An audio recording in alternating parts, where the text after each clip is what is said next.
additional space. If you have the land prepared, you should adopt this kind of principle. Housing is a process. So I skip another point. So my PhD dissertation draws several principles, say conservation of the base component. People's participation is many professors really said. So, and small scale project. Students don't have my memorandum. Please ask the professor. I have prepared some memorandum. Later you can get this kind of principle I draw from the common realities.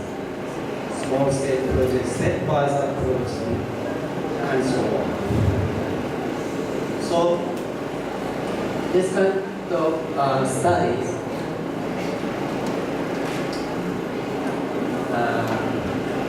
we had the chance to design the prototype of the Indonesian context.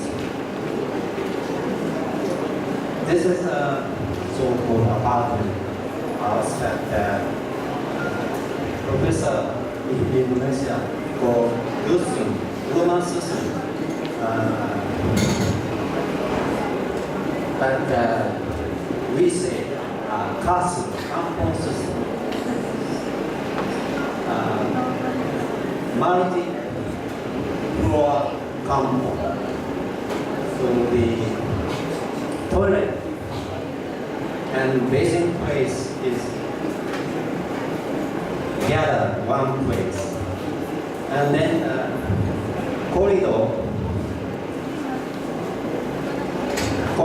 is like a common living.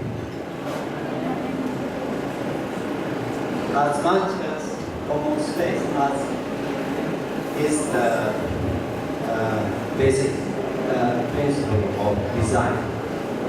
That is realized.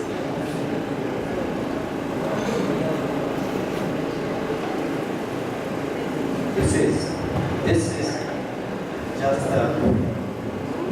2 weeks of picture. So many addition.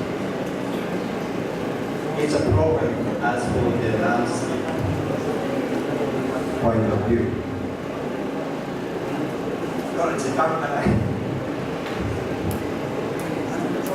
So after that project, we have the chance to design experimental building, so-called slab house. That is still existing in campus of Institute of Technology in Slab. We use so-called plastic techniques.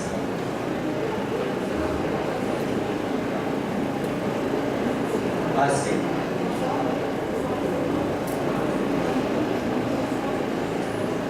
So then we use the well water to cool, and then they use the coconut fiber for insulation.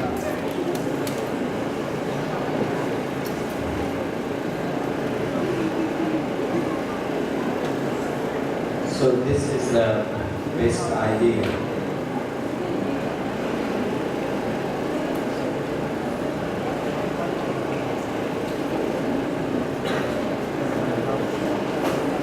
So,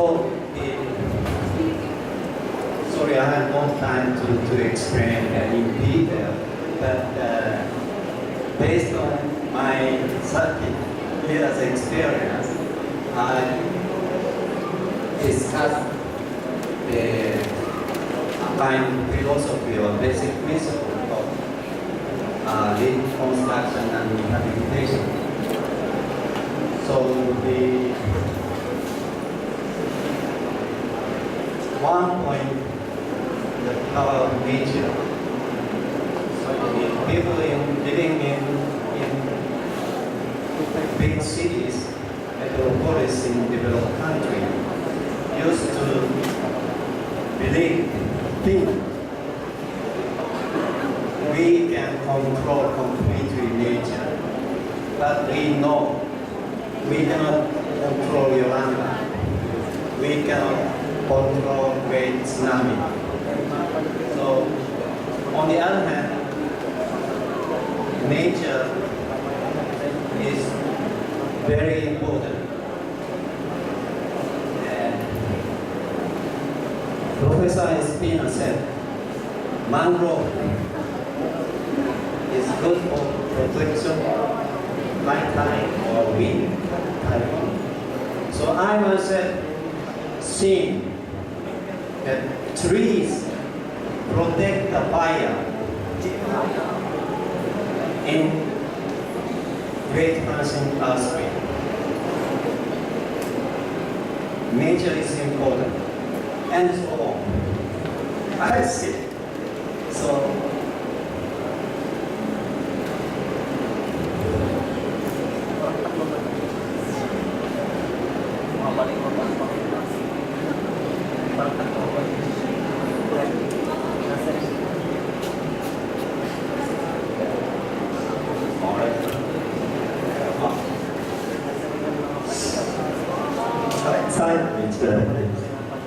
So when at the Great East Japan tsunami disaster, I am positioned in charge of the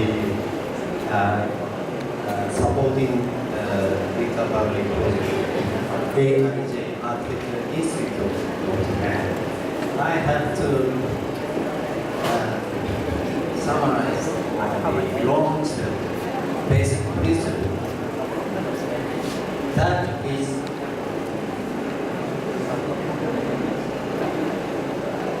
is this. Sorry, I have no time to translate Japanese. This basic principle is the same. I have learned from California. I have learned from Great Hudson earthquake. I am not proceed, but I believe still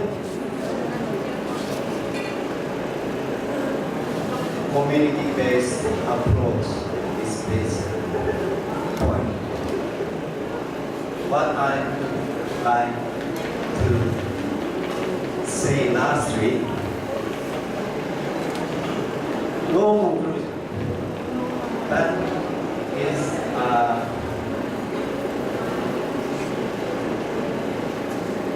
deep thinking, mutual understanding is important. Sorry for my presentation. Thank you.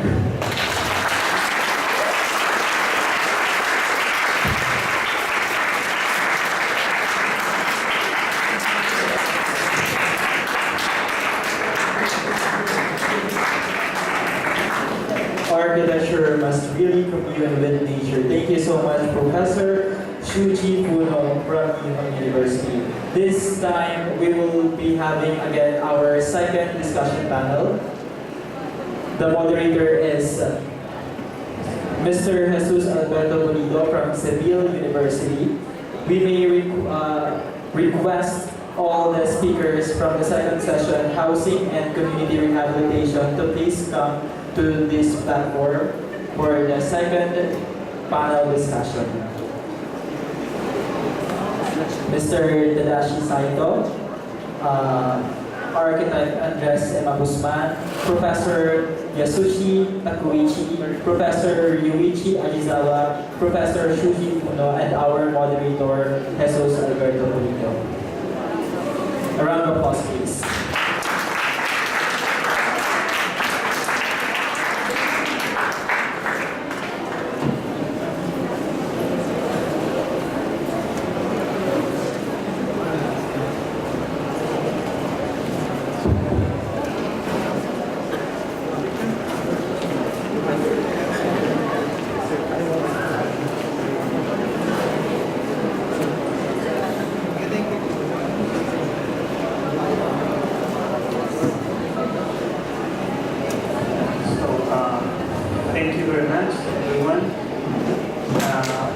First of all, as you have noticed, when a member is Mr. Asasala, she had to left to take his plane.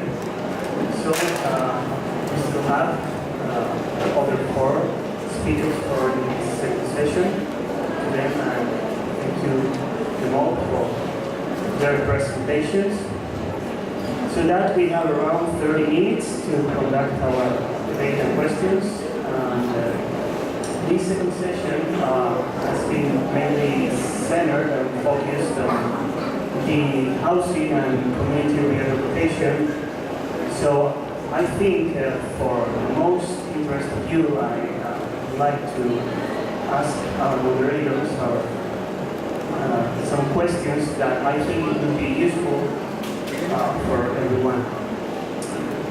So first of all, they have been talking around rehabilitation in direct contact with communities, study of communities, study on how people live in a way on how they can renovate their houses, their buildings, and their way of living. So first thing I would like to ask presentators is due to your experience or your studies, if you have found out how do you think how important is the size of the community in order to accomplish this project? I mean, these studies on these projects work better in the big communities with less people.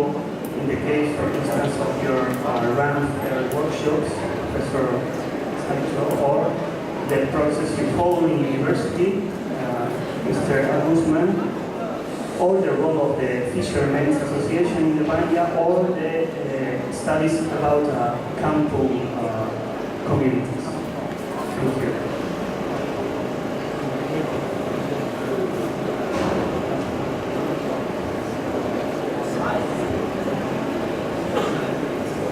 In terms of the size of the community, as for the kampong in Indonesia, it depends.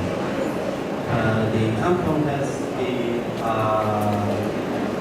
as I said, the strong system. So say in Indonesian language, LT, Rukun Tatangwa is a neighborhood unit, and then several neighborhood units together, the R-way, L-way, Rukun Warga, that is Chonaika in Japanese, maybe Barangay here. So it depends. The field I study is from about 30 families to 100 families is in average. But academicians say many talking about the scale of community. I don't know community about that, they depend. So the plus that kind of the strength of community in Indonesia is influenced by Japanese community system under the old system. That we have one dissertation about that. But I don't believe that our community is based in the traditional village mutual assisted system. They succeed. So my answer is no answer. It depends. In case of Kampong, they maybe 30 dwelling units.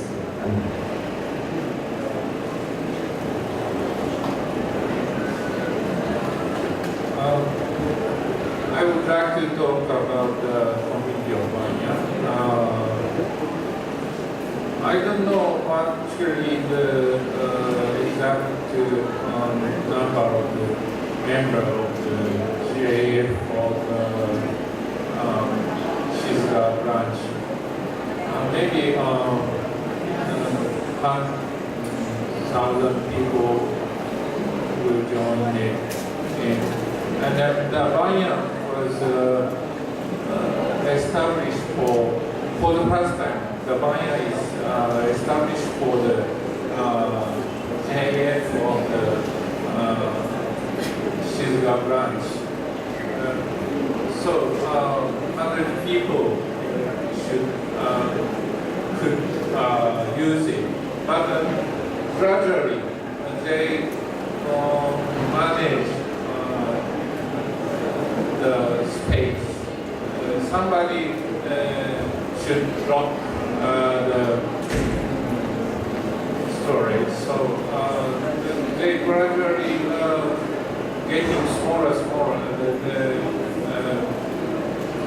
Finally, the community of Banya was about 13 or 12 people, fishermen. And they compose new association. That was success.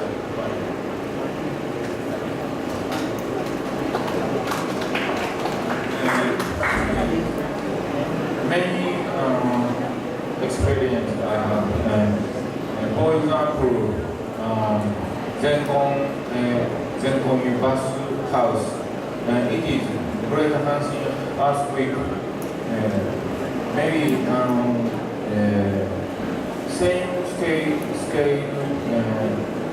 community to Barangay, Philippine. Maybe 1,000 person to 4,000 person.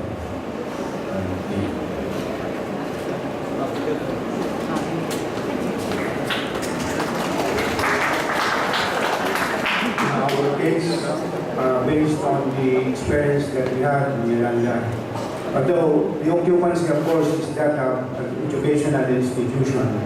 But then, based on our experience, there is now that multiple use, because it cannot be denied that during disasters, educational institutions would also serve as a temporary evacuation center. So that in the case of reconstruction or rehabilitation, somehow we have to add features that would cater to the other services, not only for sleeping, but for other activities, like, for example, cooking, and some areas that would serve as temporary staff rooms. And of course, there should also be guidelines with regards to the evacuation, because somehow those evacuees occupy more than what should be the ideal, because people are bringing also their domesticated animals. So in that case, there should be maybe a memorandum of agreement with local government units, so that somehow there would be control of people seeking temporary evacuation on educational institutions.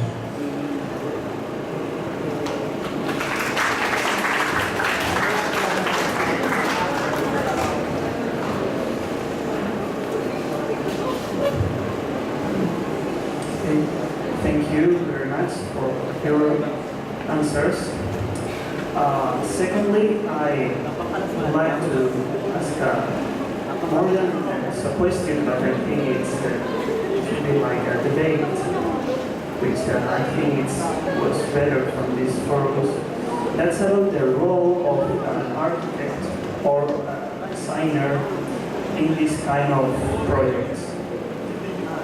We have seen in your presentations that these are not what we could call a standard project, where you design, so make some design, maybe a construction company builds it, and then the users finally use the building.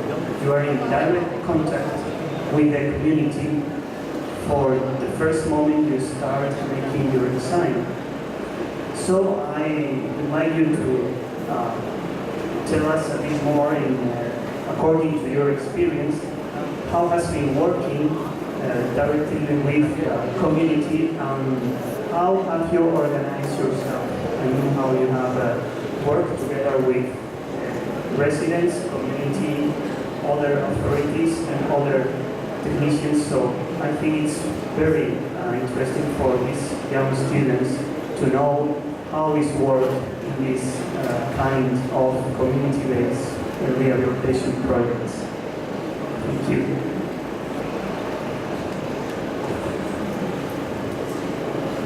How it is very, very difficult to answer.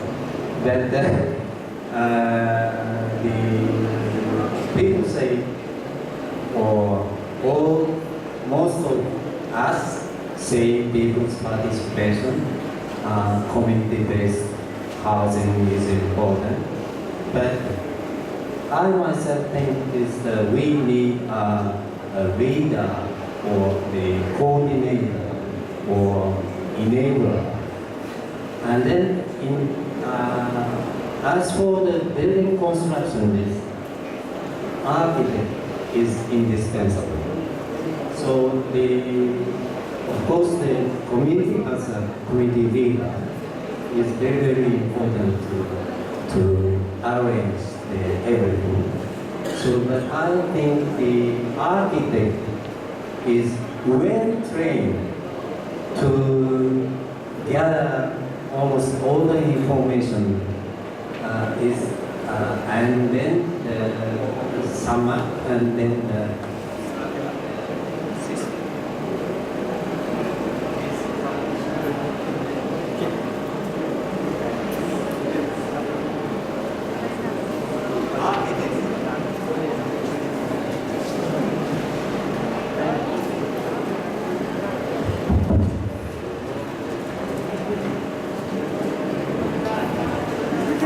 architect is very, very good at such kind of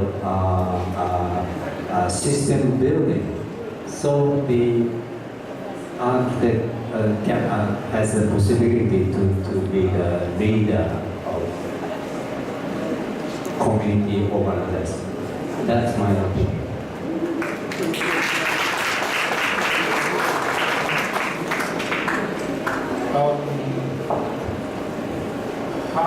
What is the role of architect for community?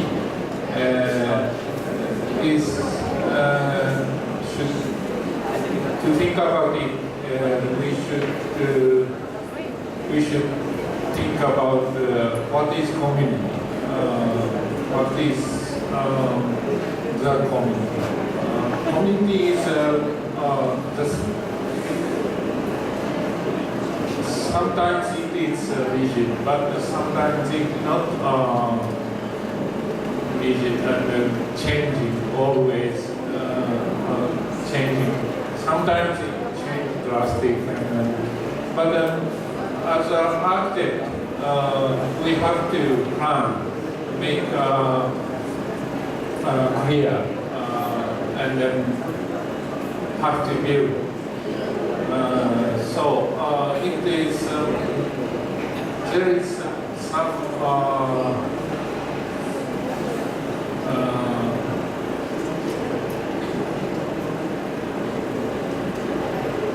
it is very difficult. We have to make it clear that the community will change. There is a possibility to change.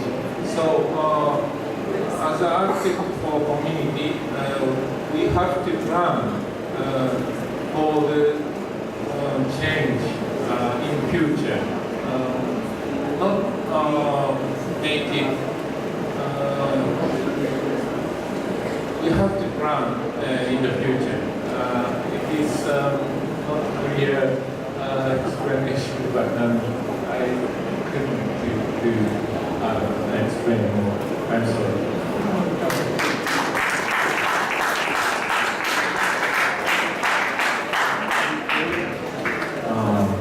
very difficult for me. And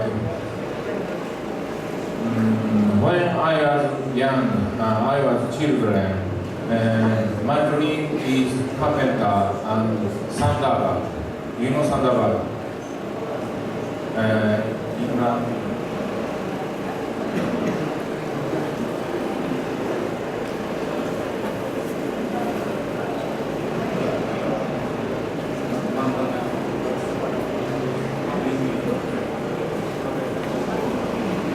You know puppet movie, Thunderbird. And for example, doctor have a Red Cross or AMDA or others. But in architecture, don't have. I think architecture must make society, I think. Therefore, disaster, at first I researched at the site. I thought what to need there since we are architects. So we can see what to need there. When I suggested something to need to inhabit or government office, I considered with them. Thank you.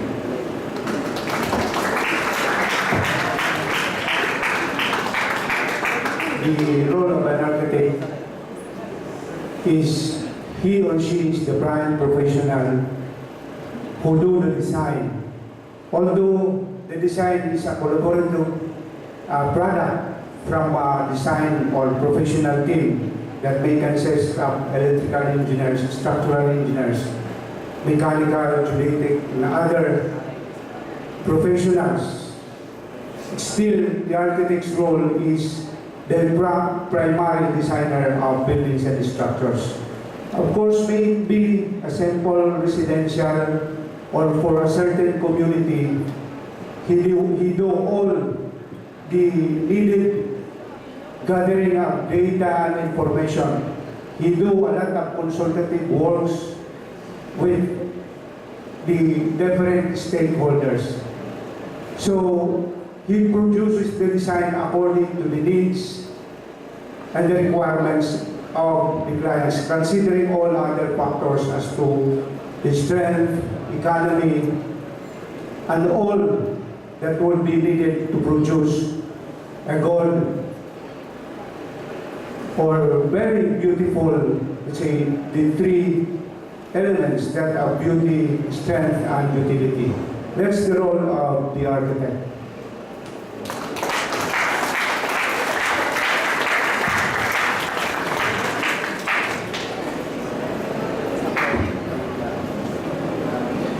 Thank you. I think we have time for last question. Yesterday in the field trip, we did around many areas of Tacloban. We could see that we first decided the areas from area next to the harbor, and we could see how people rebuilt their houses there, even despite this area was washed up by the typhoon. And we were discussing about the people prefer to keep their way of living rather than moving to another area. And after that, we decided the new settlements, which were brand new, but were located far away from the city. So this question arises, and I think it's a good question that we could talk about. That is in this rehabilitation, in this community process, the new houses they build up. Of course, specifically in the case of Tacloban, do you think it's important to try to keep the way that people live, or try to change the way they live, because sometimes when we want to say that we want to improve their way of living, maybe we are disrupting them for the way of living. So you think these new houses, this redevelopment should try to preserve the community life as before the disaster, or they will have to adapt to new standards of living in new houses? I know it's a difficult question, as I think it's really important for these people.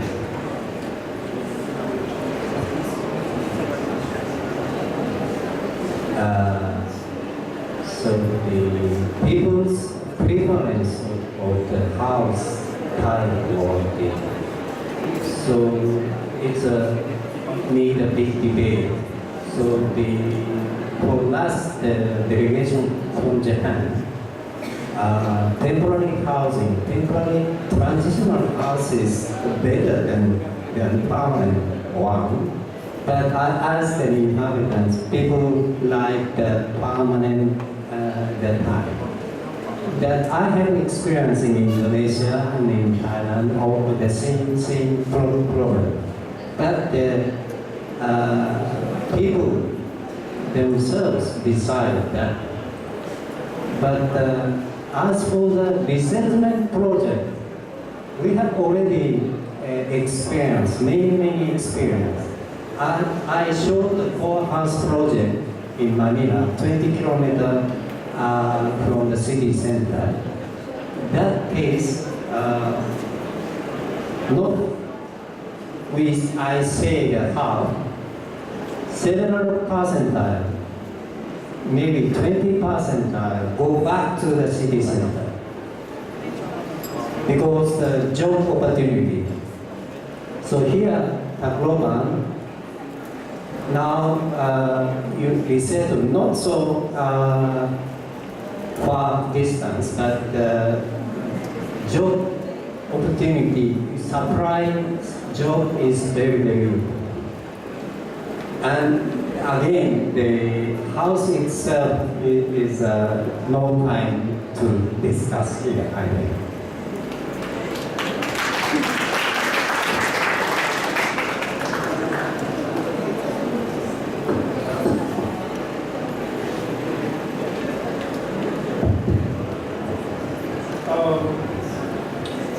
In May, I went to Nepal as a member of the INGO of French, and I supported some temporary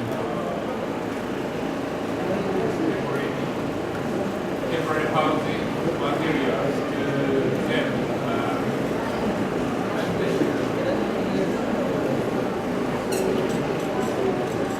This time I came here and got temporary housing and permanent housing. But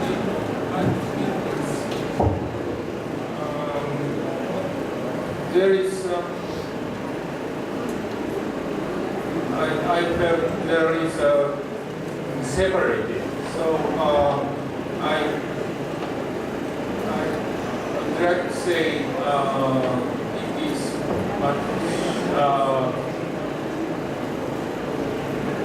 more,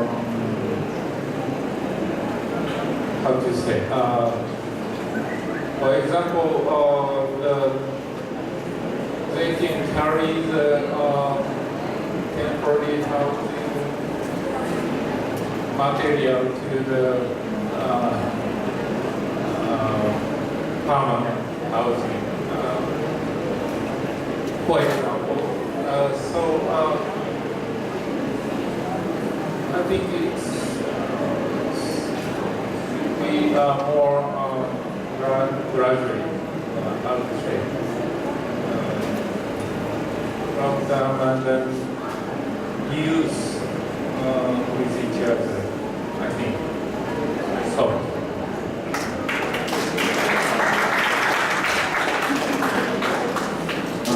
It This is the most important point that general public trained in a skill. And their lifestyle become rich. In the case of the carpenter project, in addition, it is useful for sustainability. I would admit that the question is hard, very hard to answer.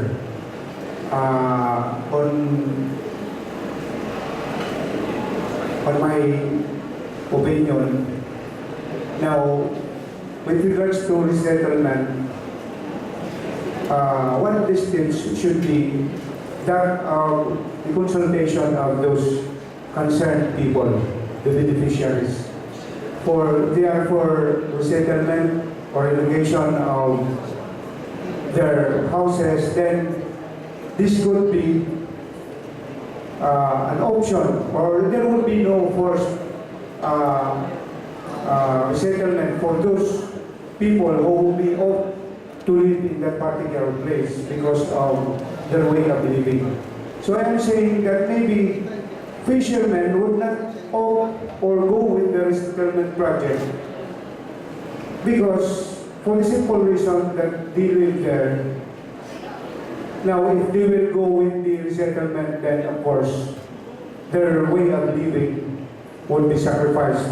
So that, on my opinion, why not design for this particular group of people?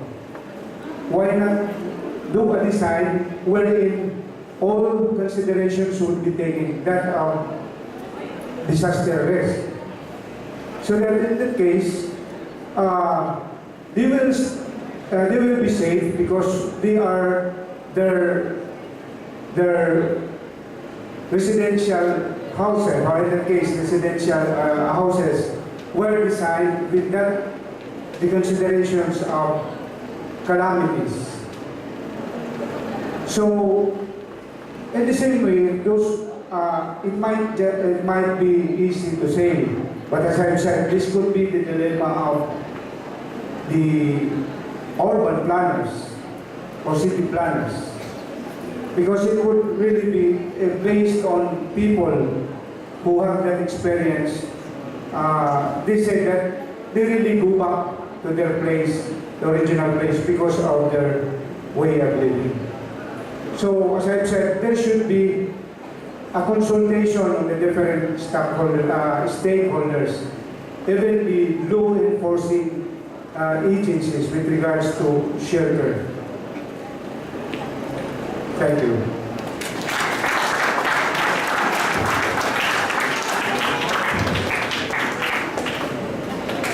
So I think time is almost over. So thank you very much for all four speakers. The answers, and thank you very much, everyone.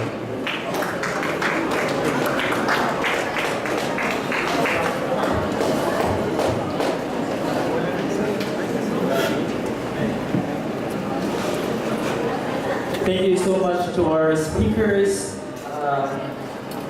Mr. Tadashi Saito, Architect Andres Guzman, Professor Yasushi Takeuchi, Professor Yuichi Ajizawa, and Professor Shuchi Funo for sharing those amazing innovations, for sharing those amazing urban redevelopment strategies, and of course for the moderator of the second discussion panel session, Mr. Jesus Alberto Pulido. A round of applause, please.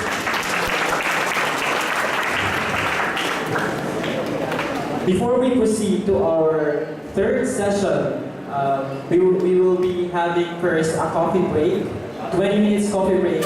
So you are free to go around and check all the amazing posters there. The facilitators would be the students coming from the University of Shiga Prefecture, namely Ryosuke Inoue, Koji Abuchi, Masaki Kono, and Mitsumi Nakamura. Thank you and have a nice afternoon.